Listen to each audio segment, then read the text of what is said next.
বিকেলে কিছু খেতে মন চাইলে ঝটপট বানিয়ে নিতে পারেন এই নাস্তাটি। খুব অল্প উপকরণেই এটা বানানো যায় আর খেতেও অনেক মজা হয়। তো এর জন্য আমি এখানে 2টি আলু আর 1টি গাজর নিয়ে নিয়েছি। এখন আমি এগুলোকে গ্রেট করে নিব। তো আমার গ্রেট করা হয়ে গেছে। এখন আমি এগুলোকে হাফ চামচ লবণ দিয়ে মেখে নেব এবং ঢাকনা দিয়ে 2 মিনিট রেখে দেব। 2 মিনিট পর দেখুন এগুলো থেকে পানি উঠেছে। এখন আমি এই পানিটা চিপে চিপে ফেলে দিব। তো পানিটা ফেলে দেওয়ার পর আলু আর গাজরটা এখন আমি মেখে নেব। আমি যেহেতু লবণ দিয়ে আগে থেকে মেখে নিয়েছিলাম, এর জন্য আমি এখানে আর লবণ দিব না। এখন আমি দিয়ে দেব একটু মরিচের গুঁড়া, একটু হলুদের গুঁড়া ও একটু জিরার গুঁড়া, আর দিয়ে দেব 3 চামচ কর্নফ্লাওয়ার।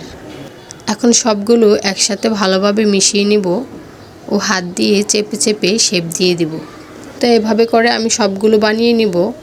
এবার ডুবো তেলে এপিট উপিট করে সবগুলো ভেজে নেব। আর ভাজার সময় চুলার আঁচটা লো মিডিয়ামে রাখতে হবে, নয়তো আলু আর গাজরটা ভালোভাবে সিদ্ধ হবে না, কিন্তু উপর দিয়ে কালার চলে আসবে।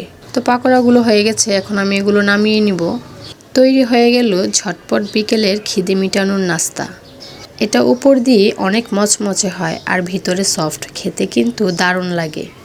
তো আমার ভিডিওটা যদি ভালো লাগে থাকে লাইক, কমেন্ট, শেয়ার করে পাশে থাকবেন। আল্লাহ হাফেজ।